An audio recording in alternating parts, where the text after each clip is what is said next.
Okay, we are on the air. Hi, everyone. Thank you so much for coming this evening. We have a really important interview that we're about to launch into. I'm sure you're all here because you all know about Silk Road. You all know about Ross Ulbricht, and by association, you know about Lyn Ulbricht, Ross's mother. So I'll be interviewing Lynn tonight about the trial, about the verdict, and also about the recently revealed police corruption associated with the Silk Road investigation. So this is a trial that it's important for so many reasons. This goes so far beyond just talking about Ross and this specific case. This trial actually sets up so many precedents that may become very important later on down the line. So it's tremendously important. And I'm really, really happy to have Lynn here to talk to you all because she has firsthand experience of what happened in the trial. And I would just love you all to engage her with questions. Before we launch into that, I just wanted to go over a little bit about how Spreecast works for those of you who don't know. So if you look at the bottom underneath the video screen, you will see viewer questions and suggestions. So for anyone who's actually logged on and who isn't just a visitor on the site, you can submit questions at any time, and I will go through them and field those to Lynn as we go. So feel free to participate. You know, this is your chance to really engage Lynn, to find out more about what happened, to get your questions answered. So I really do encourage you to log in and participate in that way. I also wanted to draw your attention to the chat bar on the side. You should see a bar that says viewers, and it has chats there, and you have a few people who've been chatting already: Travis, William, Eitan, Yuri. Hi, all of you. Anyone else who wants to participate in the chat, please feel free. I'll be chatting in there myself as well. I really encourage this to be a very interactive session. You know, this, as I said, is a tremendously important topic. Any insights that we can gain from this, any actionable items we can get at the end of this. All of this is great because, as I said, this trial just sets so many precedents for the future. It's just really worth paying attention to. So with that, I'm actually going to hand it over to Lynn. Thank you so much, Lynn. Welcome to this Spreecast chat for Liberty.me. Go ahead and tell us who you are and just a little bit about Silk Road and Ross's involvement in all of this. Well, I'm Ross's mother, and I've been catapulted into this other life that I'm living now by his arrest. And I have seen up close and personal how a citizen is prosecuted in this country, and I'm very alarmed about it.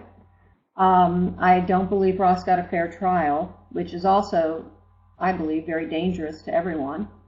And because I feel like if we don't have free trials in this country, we're all in big trouble. And so I'm working very hard. I worked very hard for his defense at trial, incurred a huge debt, but now we are moving towards, well, he will be sentenced May 15th. And because of mandatory minimums, we're just hoping for 20 years. That's how draconian this is. And this is for nonviolent offenses. And actually, we've been told by a couple of lawyers that the prosecution pushes for the maximum, and that is the equivalent of life. So this is what is in our future in the next few weeks.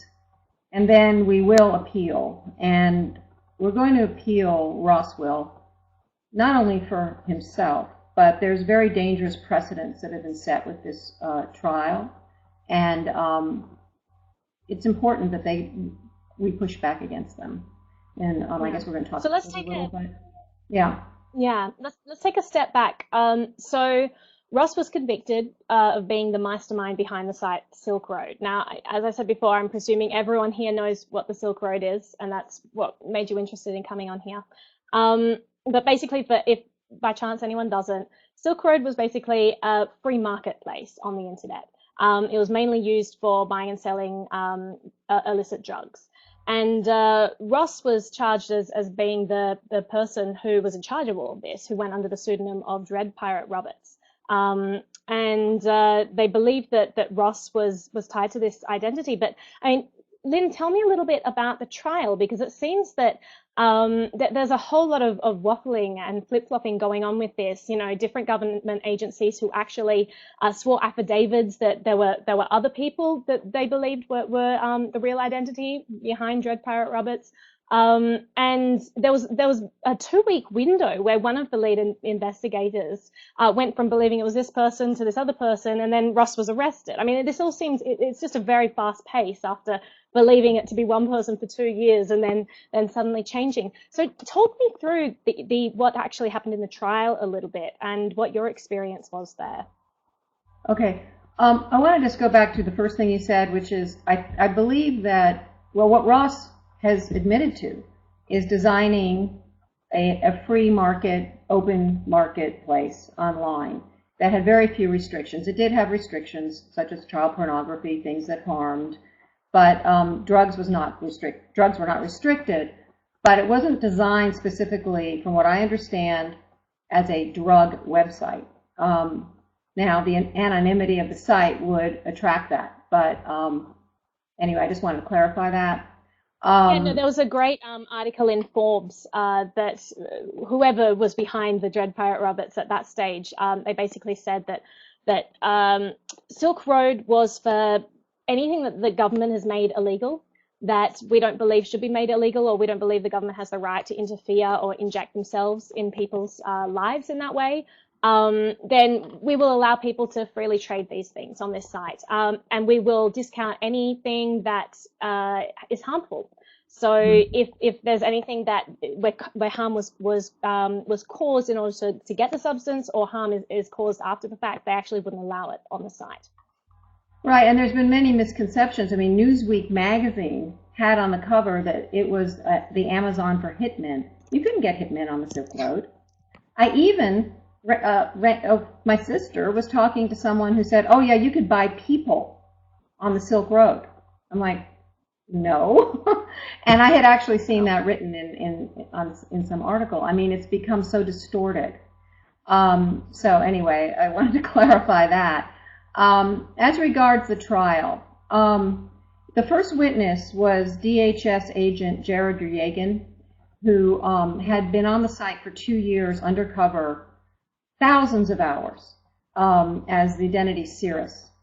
And he, through his investigations, had various suspects, but he also said that he believed many people use the DPR handle, but he was honing in on Mark Karpelis as his prime suspect, and to the point where he signed sworn affidavits and that he had probable cause to suspect him and sought a warrant for his Gmail account.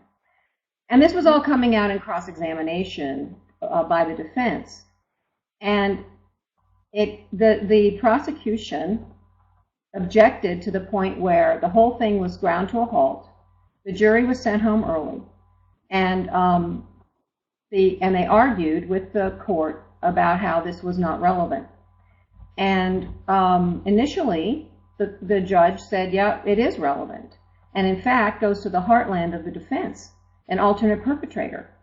And the cat's out of the bag. This guy, you know, he was pursuing him. She literally said, the cat's out of the bag. And we all went, court was adjourned over a 4-day weekend holiday. And by the time we got back on the 4th day of trial, it was a completely different court. It had done a complete 180. All of that testimony was deemed irrelevant. It was stricken from the record. The jury was told to forget about it. Like, you know, you didn't hear that. The court actually flagged things that the prosecution should have objected to but didn't, so that it could be sustained retroactively, like they got a mulligan. And there were very strict restrictions put on how questioning could go forward. The defense attorney had another hour that he wanted to delve into this whole issue. And basically, he was hamstrung. And so we never got to proceed, and the whole trajectory of the trial from then on was changed. And defense witnesses were blocked. and evidence was suppressed. And it's not just these corrupt agents. Of course, that information was completely suppressed. Yeah. But Duryagan's investigation, and even another example is Inigo was a top-ranking administrator on the site. His Andrew Michael Jones is his name. He's in custody. And he was going to be a witness, and they took him off the witness, they yanked him from the list. But he had made a statement that the defense wanted to present to the jury. And it was this, that in August of 13, Inigo wanted to talk to DPR, but because no one knows who's behind these handles, and because it was somewhat well known that there are more than one DPR, he and these two people had decided on a digital handshake, an identity thing. But when Inigo presented the prompt, this DPR didn't know the answer. And the defense wanted to present that to the jury, and the prosecution blocked it. Even that little tiny bit of information that implied that maybe there was more than one DPR could not be heard by the jury. And there were many things. Ross's libertarian philosophy of peace and voluntarism and nonviolence was not allowed to be mentioned to the jury. I mean, it was blocked.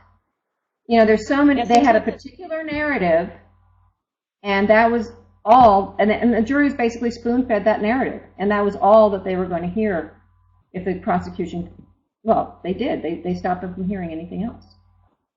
I mean, that's all very important information that was kept out of it. It seems like the defense's hands were really tied during this process, and Ross really did not get, in any sense of the word, a fair trial. And I also read a lot about the jury selection, how younger people, anyone who had a science degree, basically, they were stricken from being on the jury. They were removed from the pickings.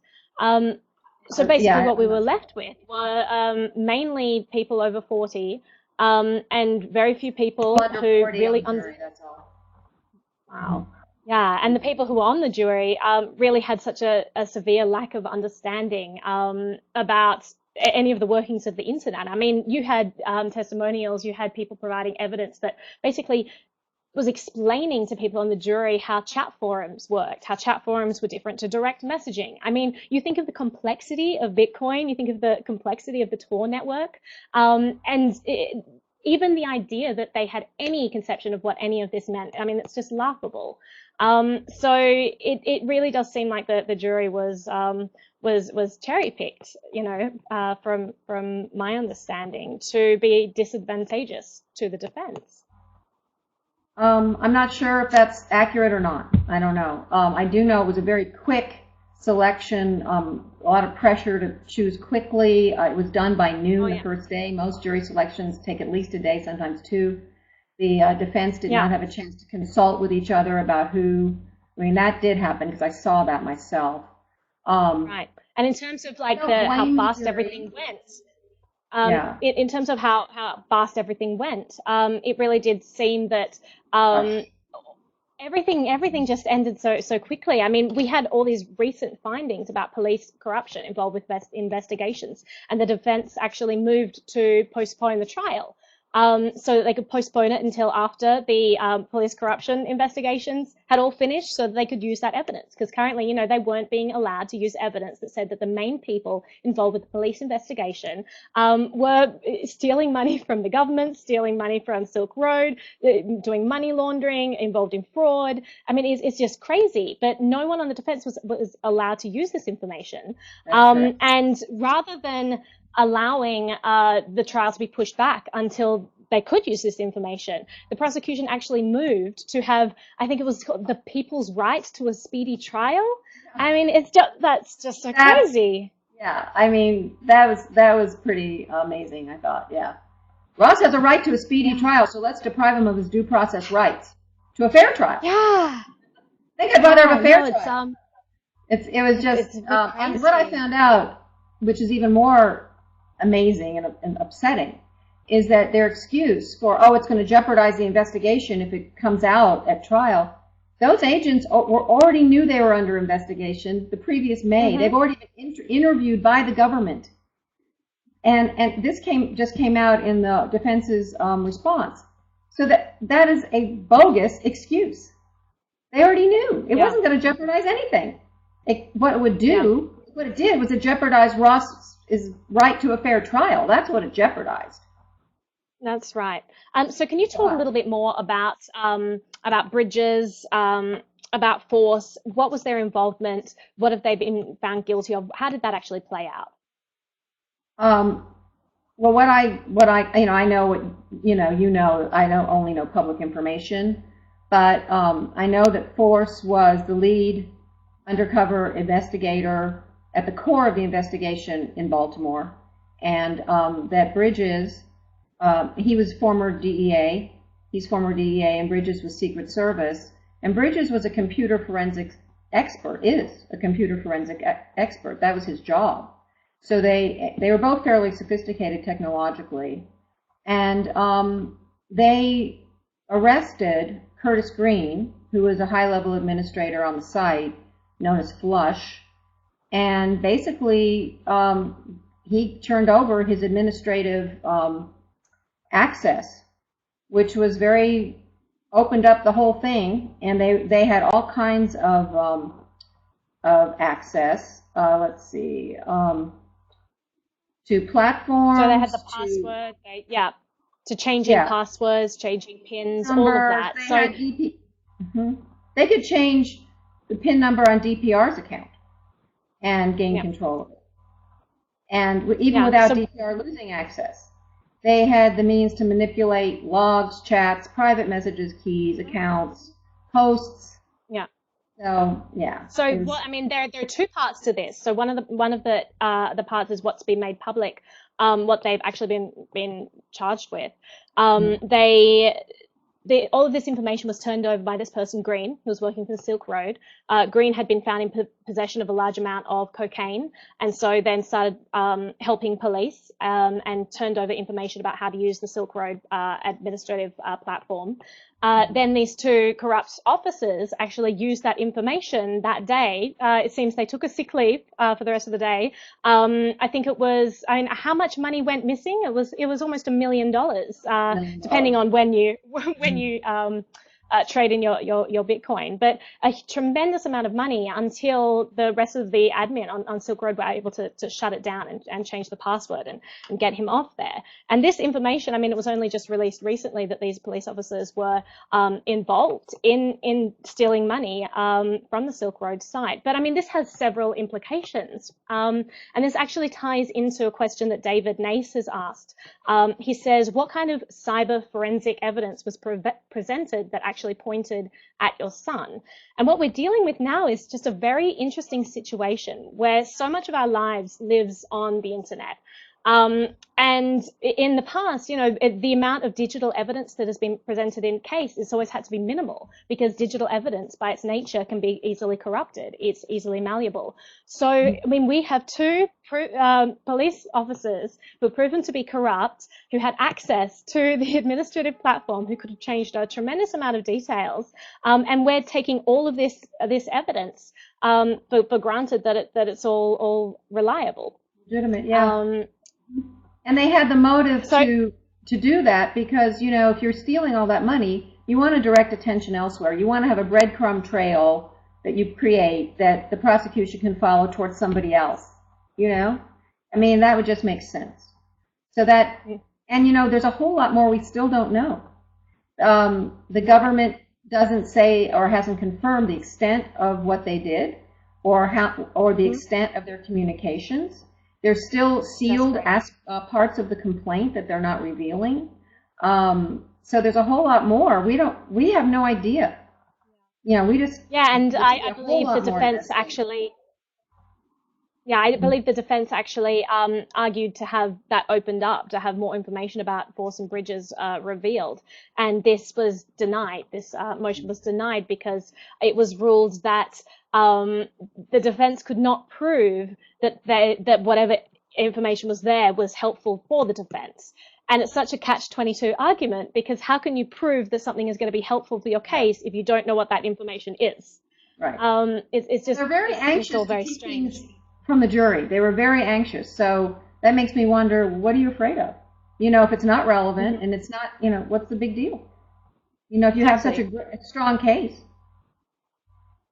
Yeah, So, no, that's and, you know, I want to point that's right. out So there have been other courts who have struck down the use of digital evidence, and it was referenced many times in the trial. U.S. versus Vayner struck down the use of screenshots, certain screenshots. A mortgage company will not accept a screenshot of your bank statement because they know how easily faked it is. They won't take it. So yeah, what's happened here is that the standard of evidence has been lowered dramatically right. by accepting this evidence. So what kinds of cyber forensic evidence, as David asks, was presented that actually points to Ross? You know, I really don't feel qualified to go into the details of all that. Yeah, Honestly, it's a lot of stuff that I think we would just get. I mean, there's right, and I actually don't have I'm not privy to all of the information in discovery. So. right. Yeah, well, But it the seems that, I transcripts of mean, the that trial are available. You know. yeah, it seems that that there was a Forbes article that I referenced earlier that basically says, you know, it's an interview with Dread Pirate Roberts, and it says, yes, I inherited this site from a previous owner. I was not the one who set it up. Um, and it goes on to elucidate how there have actually been multiple Dread Pirate Roberts, and this was in the public sphere. I mean, this was an article published a couple of years ago. So That was all the of that Forbes evidence was interview. actually not admissible. Yeah, right. That was the Forbes interview with Andy Greenberg with That's DPR in correct. August of 13, which doesn't Yeah. sound like Ross at all. Anyone who knows Ross and goes, that's not Ross talking, it just, not at all. But, you know, this, just to digress into this multiple DPR thing, Mhm. you know, Alex Winter directed a very good documentary, Deep Web, that he really goes deeply into it and Mhm. interviewed people very far inside Silk Road, and they all told him, and he told me this, yeah, there were more than one DPR. There's at least 2 or 3. One of them said, you know, I wanted to set up a second vendor account, and DPR said no. I said, you know, just go talk to the other DPR, would you? Because I know him. He'll let me do it. And he did. I mean, they Right. knew there was more than one DPR, and besides which they said you could tell. They were different ages, different attitudes, different personalities. Yeah. Amir Taki told me himself that he had chatted with DPR, and you know they had this long chat, and then about a year later he chatted with him again. The guy didn't even remember the first conversation, but he said he was a totally different person. It's Yeah. obvious he was a different DPR. I personally, I was, you know, I read all the DPR chats in the forum. I mean, not chats, excuse me. Well, DPR entries in the forum from DPR. Yeah. And one of them really got my attention. It was November 13th of 12.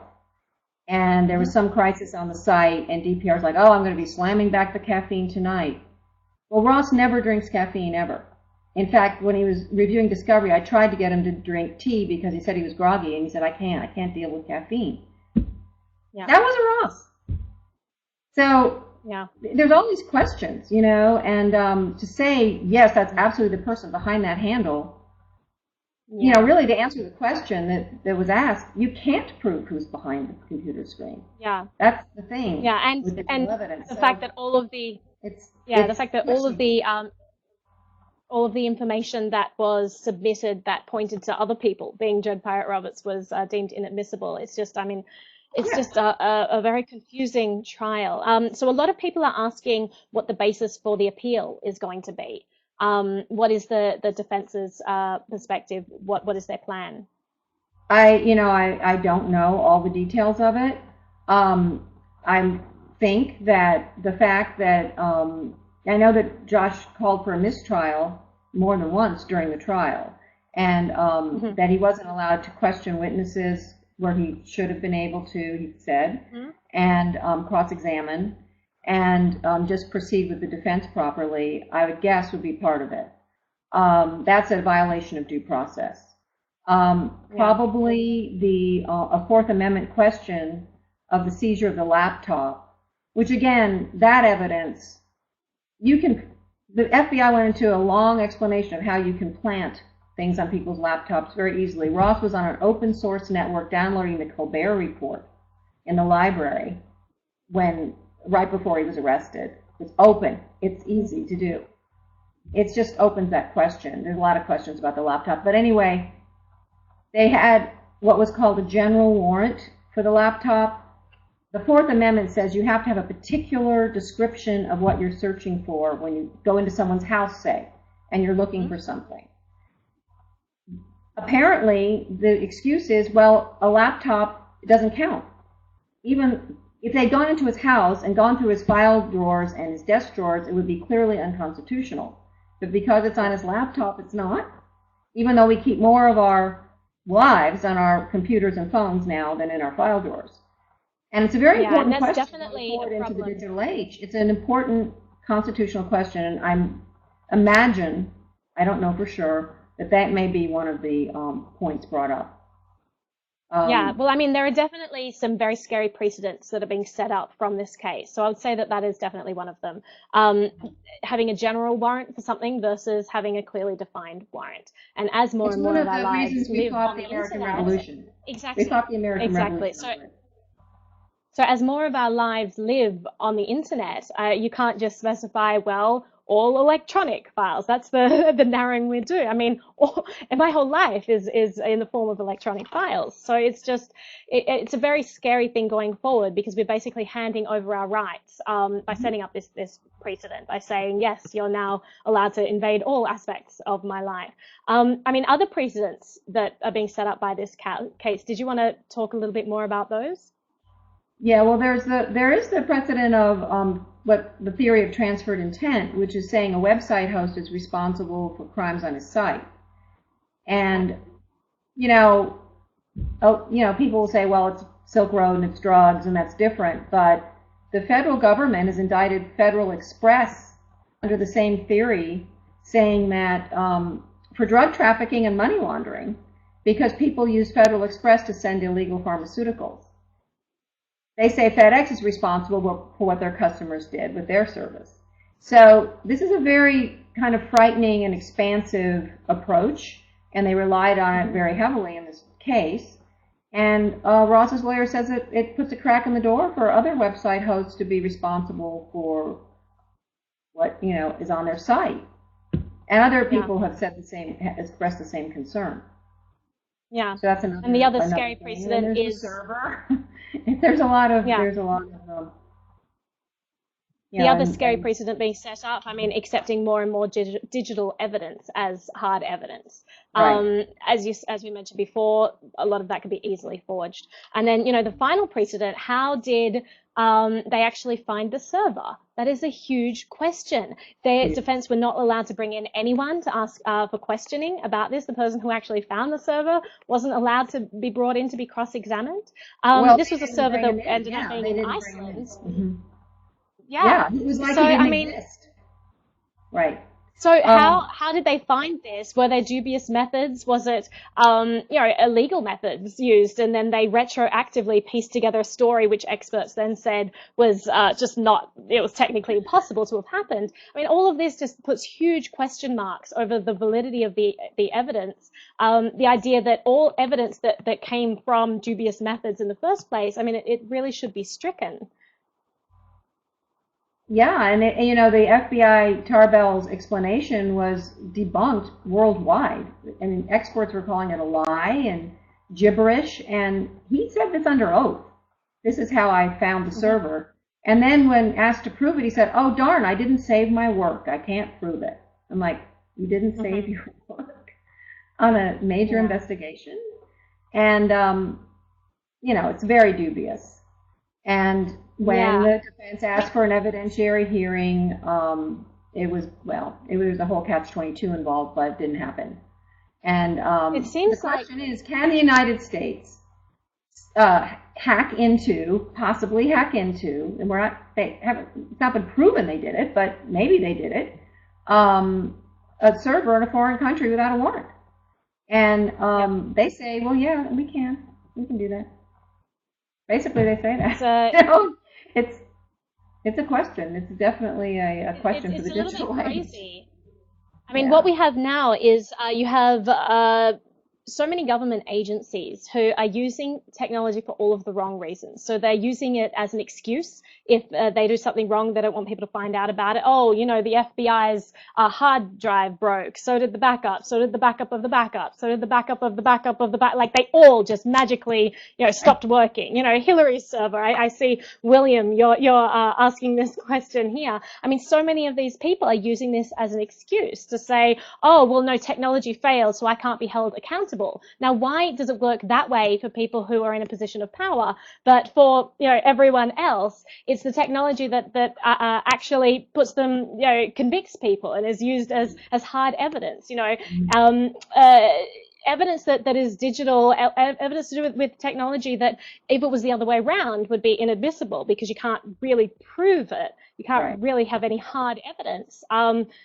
I mean, it just seems like it's being used to oppress people at this stage. You know, it's really scary, and I think that this is a really important case, so we don't set up these precedents for future cases, so that we actually retain our rights when it comes to technology. Otherwise, this is a very abusive precedent that we're setting up. This could lead to a lot of problems.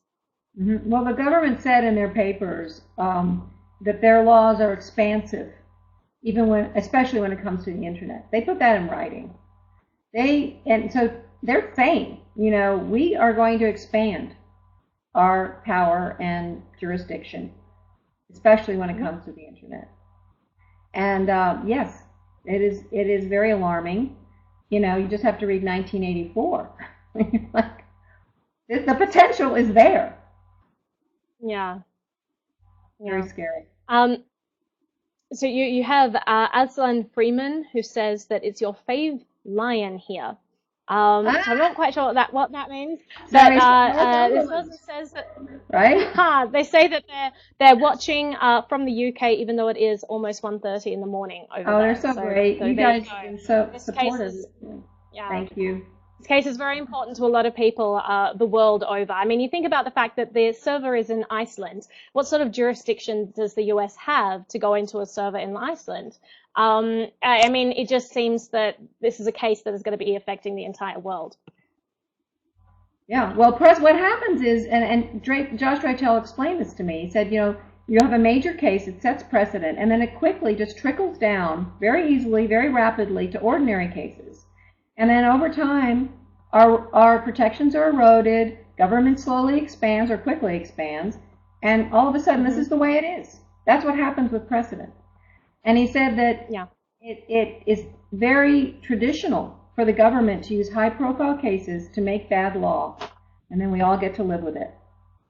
So it's not just one case. It's a major case that impacts lots of cases. And that, of course, impacts law, and then it affects all of us. Yeah. I mean, there are lots of conflicts of interest involved with this case as well, especially when it comes down to Bridges and Force.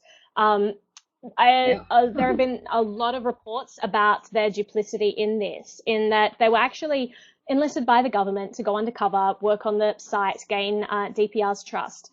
And what ended up happening was then they set up multiple pseudonyms on the account, usernames on the account, and used, you know, quite a lot of them to interact with DPR, but actually didn't log them. So the government had no idea what sort of interaction they actually had with DPR.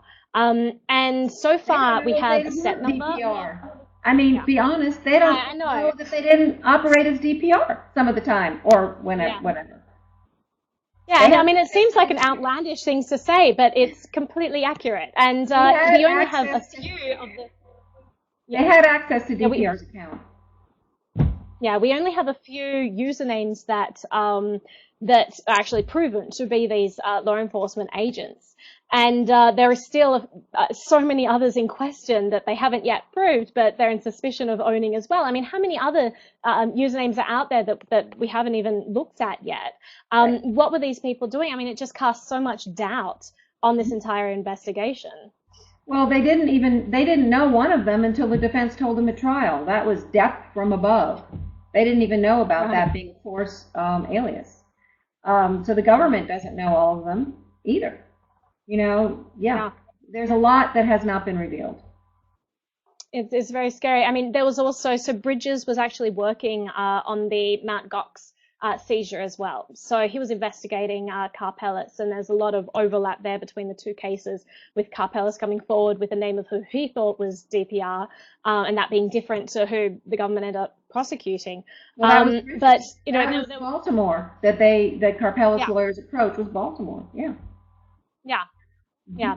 So, I mean, you had what happened with Bridges was he basically he knew about the seizure of the money on Mount Gox. He had put a tremendous amount of money in there, which was stolen from Silk Road. And before the seizure, because he knew the seizure was coming, he withdrew all of his cash. I think it was just a matter of a few days or even a day before the seizure.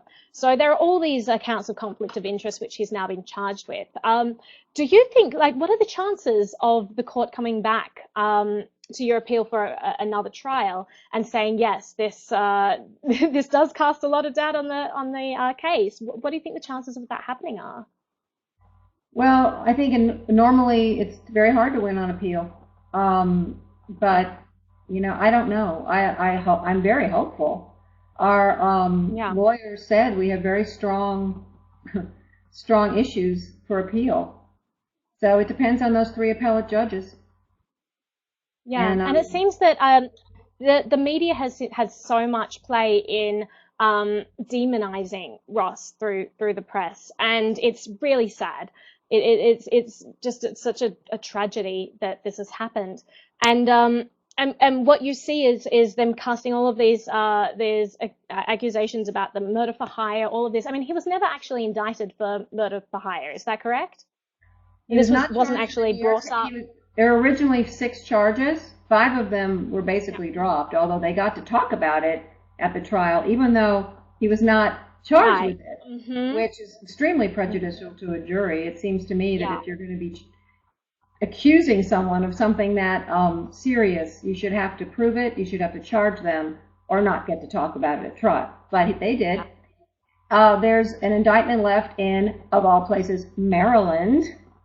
So, and Karl Mark, of course, was extremely involved in that murder for hire scenario. So, I've always known that this was not true, that Ross was involved, because I know Ross. And, you read these things in the media, and of course these people have no clue who Ross is. They're quoting each other. They're motivated, they meaning, a lot of people, journalists, are motivated by having people read their story and sensationalism sells. And, frankly, a lot of them are quite sloppy about what they say. I had read one that said, oh, he was convicted for murder. I'm like, well, it's hard to be convicted when you're not even charged. They just say this stuff.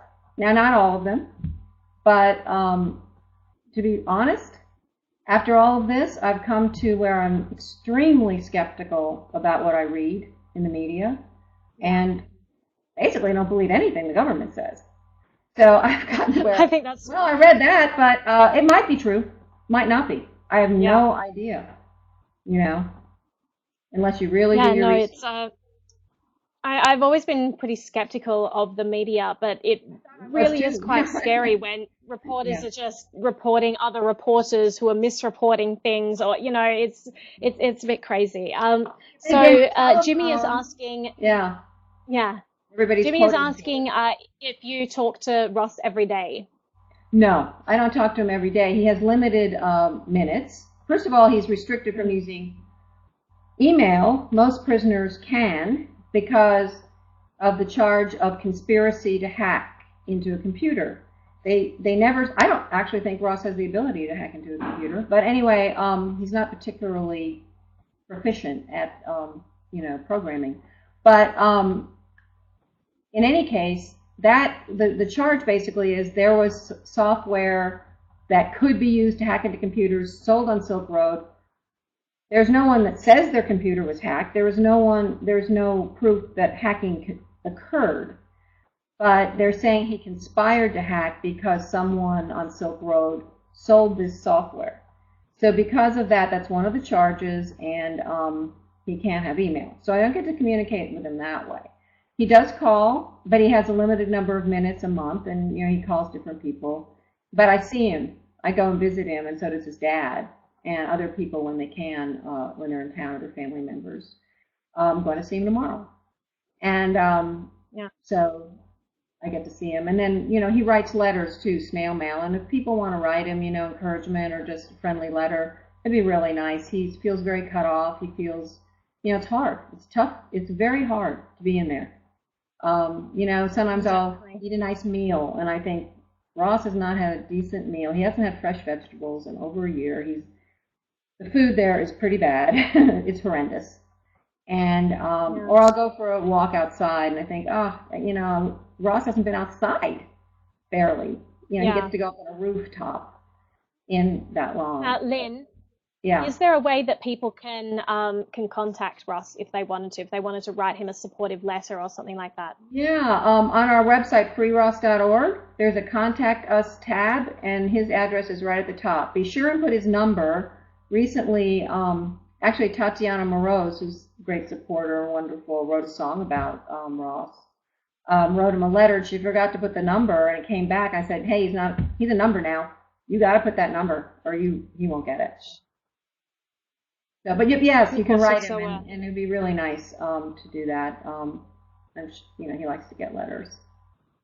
Yeah, I've added the contact there, the link in the chat box if anyone wants to do that.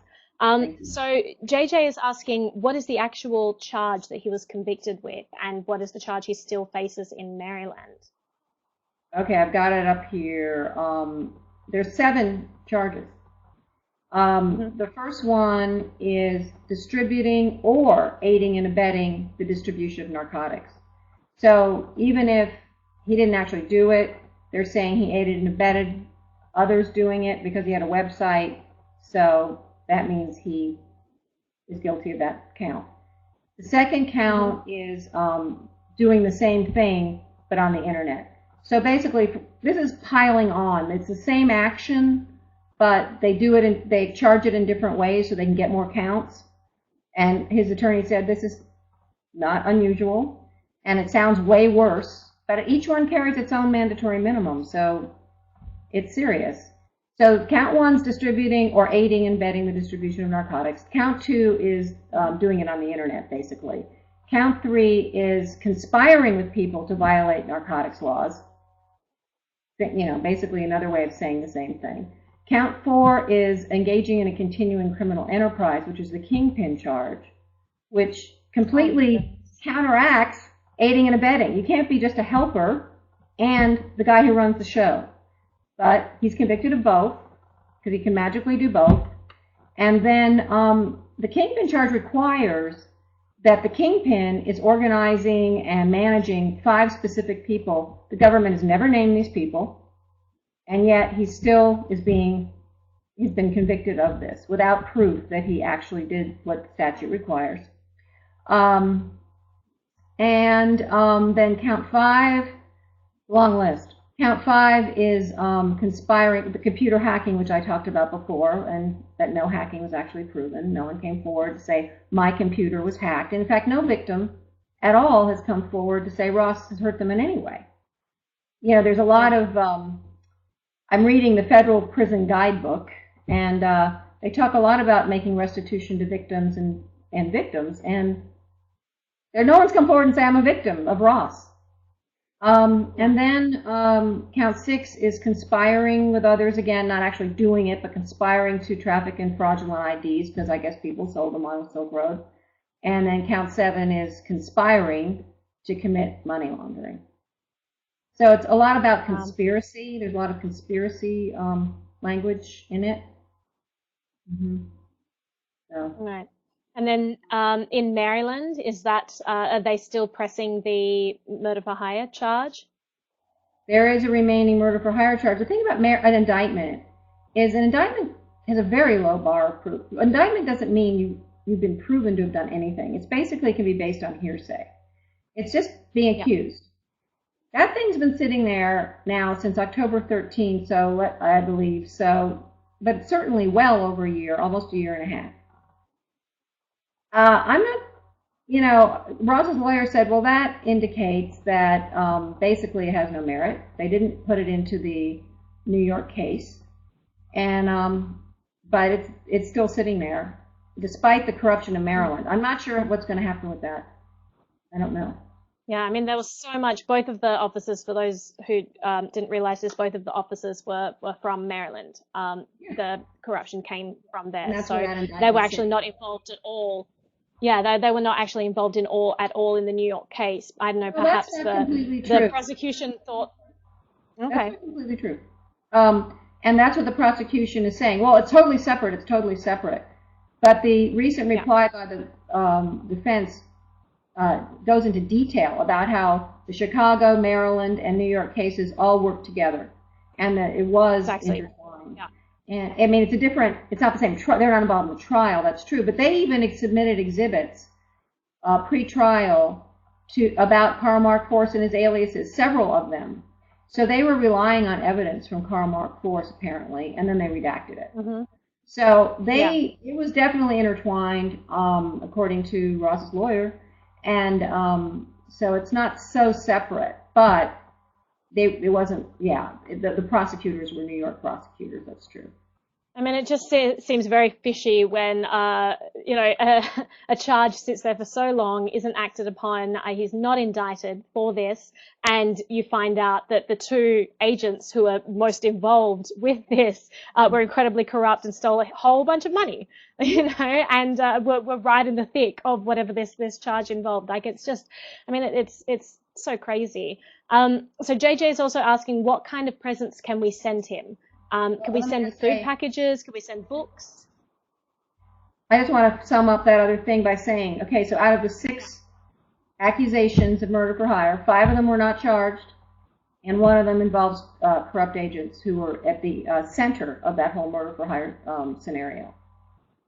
Yeah, And so to me, the murder for hire thing is so suspect and that's been what's been talked about more than anything. And that's what, yeah, anyway, and I am confident that if the truth were out, and I hope it will be, that Ross will be completely exonerated. yeah. Unfortunately, you can't the only thing you can send are books and magazines directly from a bookseller like Amazon. You can't, I want to send him food so badly. I want to send him a direct package from, a food company or Amazon sells, but apparently that is not permitted. The thing is, right now, we don't know where he'll be after sentencing, which is coming right up, so probably it'd be best to wait. But books are always great, and magazine subscriptions, or even printing out articles that you think would be interesting.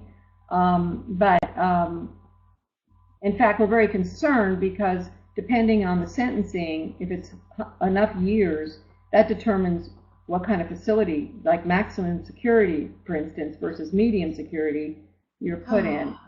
And yeah, we're concerned about his safety, frankly. Yeah. He's not a criminal kind of guy. He's not a tough.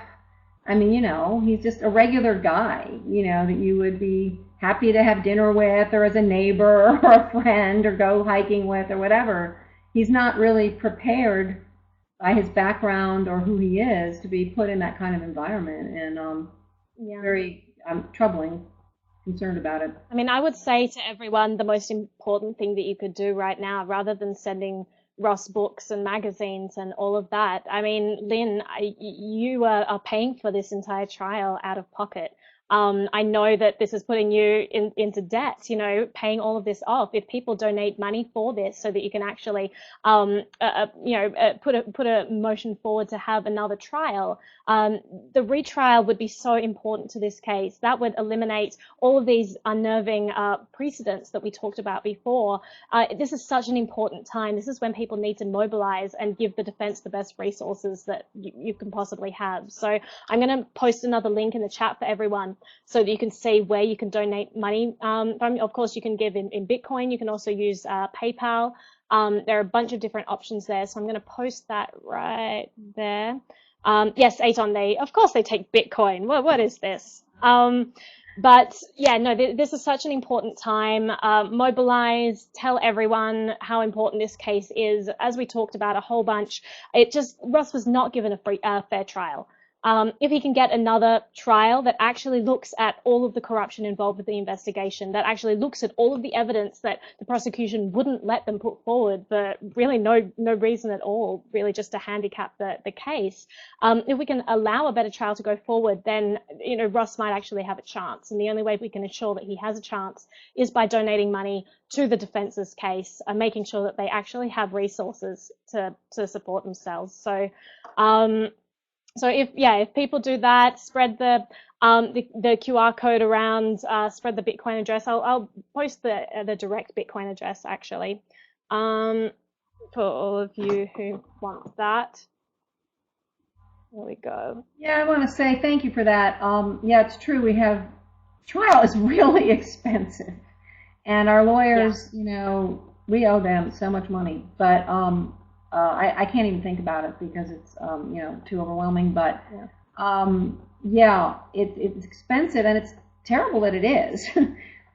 But it is, and especially with a case like this, it's so complex. You really need good lawyers, and I believe we have really good lawyers, and they're working really hard, and they're being really patient. I mean, you know, with us in terms of payment. But yeah, I mean, you know, it's not just for us, as Naomi is saying. You know, it's about this precedent. It's about the fact that a citizen didn't get a fair trial here, and he's not the only one.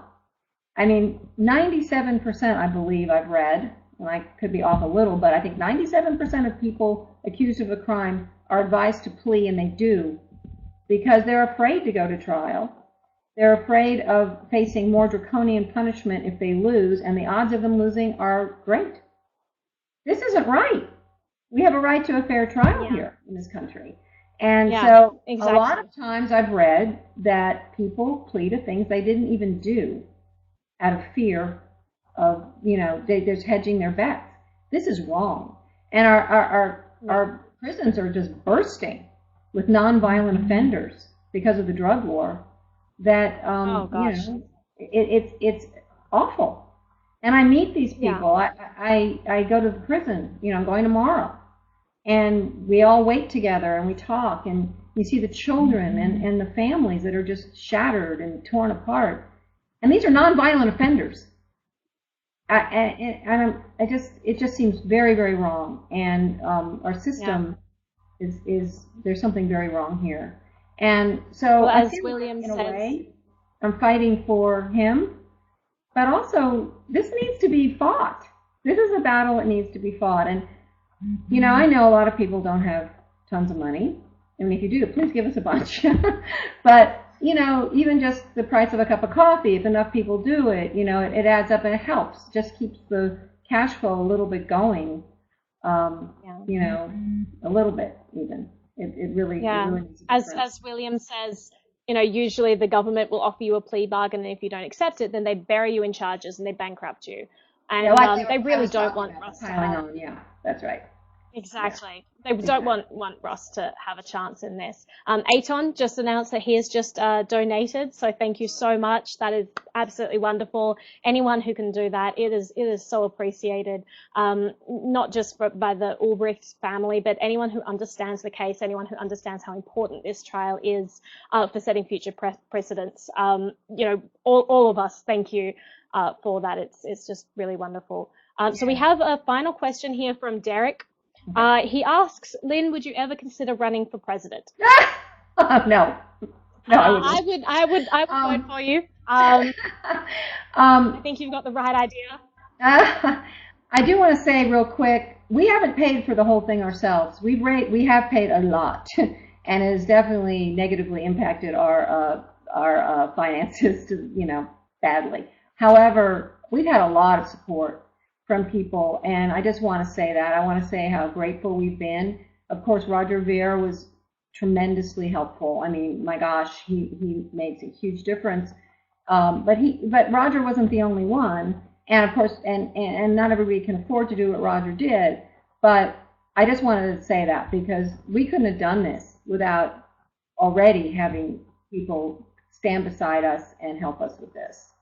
So it's really been very moving. I mean, that's been one of the silver linings, you might say, or things as the people I've met and even online, and just the support. It's very heartening to know we're not alone, and that, we're all, there's a lot of people who care about freedom and about these issues, and that's very heartening. Yeah.